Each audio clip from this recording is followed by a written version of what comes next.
Hello, my name's Mac Miller, and I'm here today with Dr. Bob Rossman. Dr. Bob has been a friend of mine for many, many years. I was figuring up this morning, and it's been almost 50 years since we met. Doesn't seem like that long, but it has been. I first met him when I moved back to Tyler after being in the Air Force and was inducted into the Sharon Temple Shrine Band.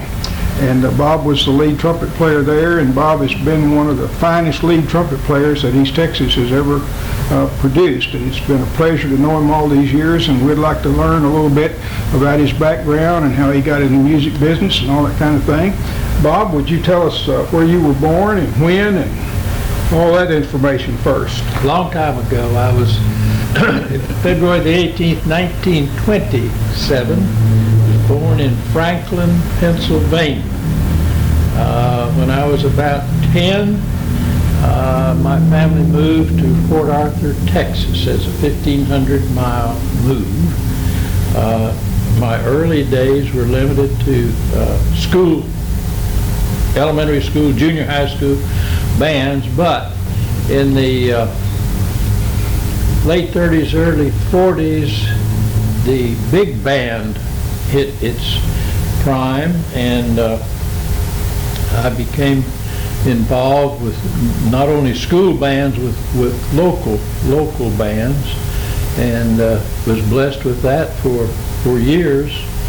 Left there after graduation, went to Austin and played in a couple of bands there, and then these were World War II years. Were you a doctor at that time? Not yet. Pre-med. Worked with bands around Austin, and then when I went to medical school, didn't play my freshman year, but then the next 3 years played with a group there in Galveston, and then went to when I left Galveston, went to Oklahoma City for a year, and then to Alto, Texas, 6 years in family practice, and didn't play at all.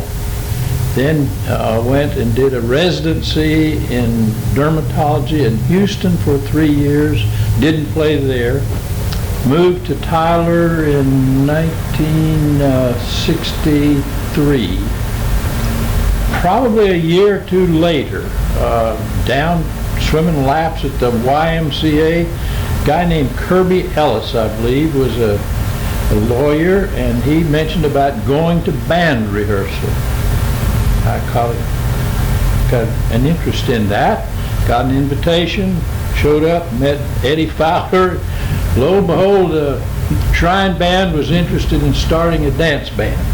I could not have heard any more welcome sound than that. Hadn't played for 10 years, so I didn't have much to offer, but I joined that group and was with it for a very long time after that. Tell us some of your experiences when you were in Alto, Texas. You've always told me you were a real doctor. I was a real doctor. Tell me some of your experiences there. Oh, that was great experience. I had the territory from Crockett over to Nacogdoches, south to Lufkin. That whole South Cherokee County was mine. And my, busy, loved every bit of it. Suddenly waked up one day that by that time we had 4 children. And all of a sudden I realized that my practice and my family were competing. That's when I elected to go back to Houston to do a residency, which I've never regretted. It's been fine. Then we moved to Tyler. You got paid sometimes with chickens and cookies and stuff? Is that what did you tell me that one time, or did I just imagine it? You could have been close to the truth. Well, during World War II, were you a doctor during World War II? No, I was an operating room technician, U.S. Navy Hospital, Key West, Florida, and played with a little combo at the Officers Club there. Had a real plus on that thing. We had open refrigerator anytime we wanted to.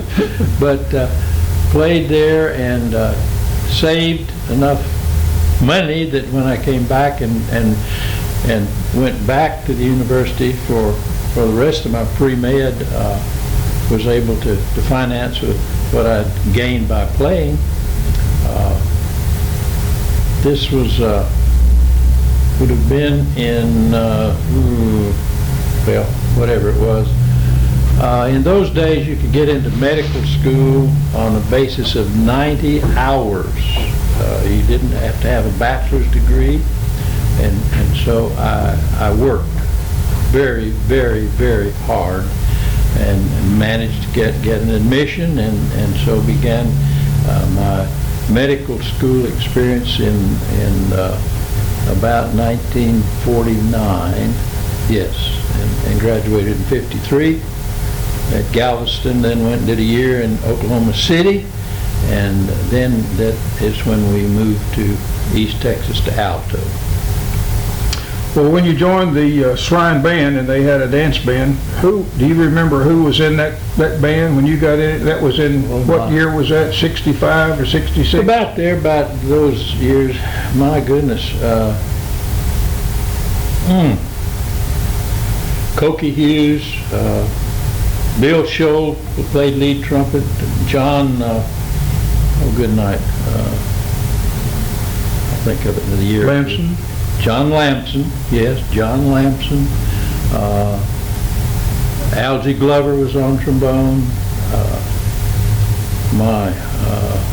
I think... was Bob Smith in the band yet? Yeah, Bob played baritone in those days. What about Danny Stuber and Raymond? Stuber and Raymond, yeah, they were very much a part of it. Indeed so. It was a very active group in those days. The Shrine played a dance regularly for the different units of the Shrine. So we had plenty to do, and then we did other jobs around here. Where were most of those dances held? Downtown at the American Legion. There was a facility down there, a hall, and that's where we played a lot of our things there. And then somebody got the right idea, or got the wrong idea, you might say, that because we were a Shrine unit, we no longer could charge other units for it. So that ended that plus. But it didn't slow us down. We had plenty to do. Well, didn't y'all play some country clubs and other private dances, right, and played at what became Harvey Hall later? And, yes. And a lot of programs there, right? A lot of, yes. What about the Shrine contest? I think we were in 10 or 11 of those yearly competitions. We won first in 9 of those, and one we got a second.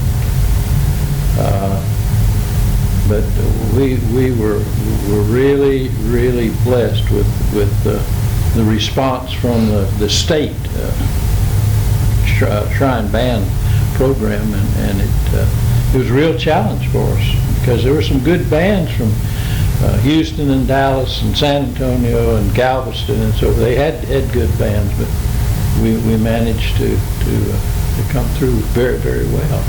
Well, I know on those contests with the Shrine, it's not like UIL contests that high school bands go to and junior high bands go to. There's only one number one band. It's first, second, third, and fourth. They're listed. You can't make a first division, and 3 or 4 bands make first divisions. There's only one, so that meant y'all were the best band in the state. From the state standpoint, yes, yeah. Well, when did the Shrine Band finally just kind of dissolve? What happened with that? Let me think.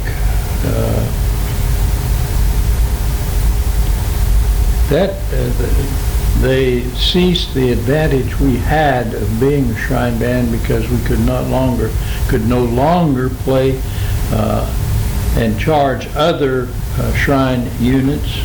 We were kind of left out in the cold, and so that's when we stepped aside and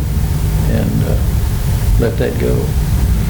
So really, there wasn't a community jazz band like the Shrine No. Band in Tyler for 2 or 3 years, right? For some time, right? And then it came back and was formed almost the same identical band as the Tyler Big Band.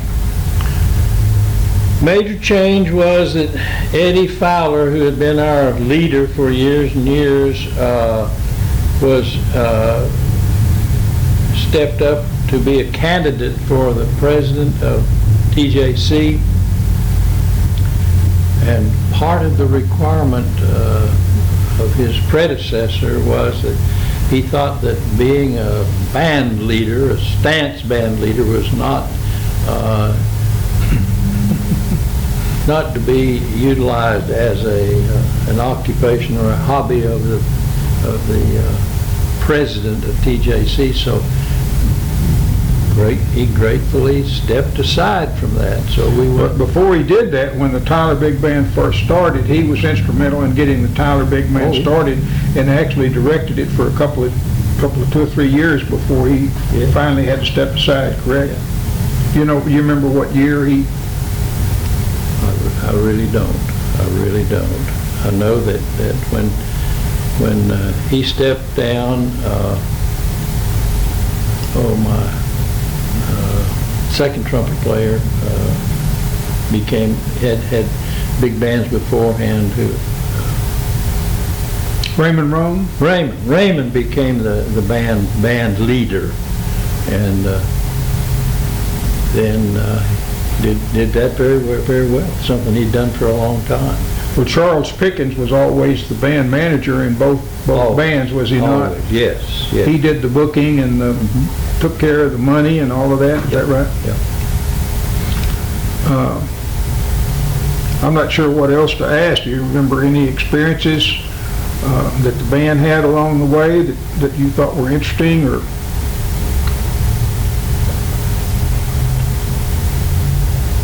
These are those things I would probably remind very, very clearly about 2 days from now.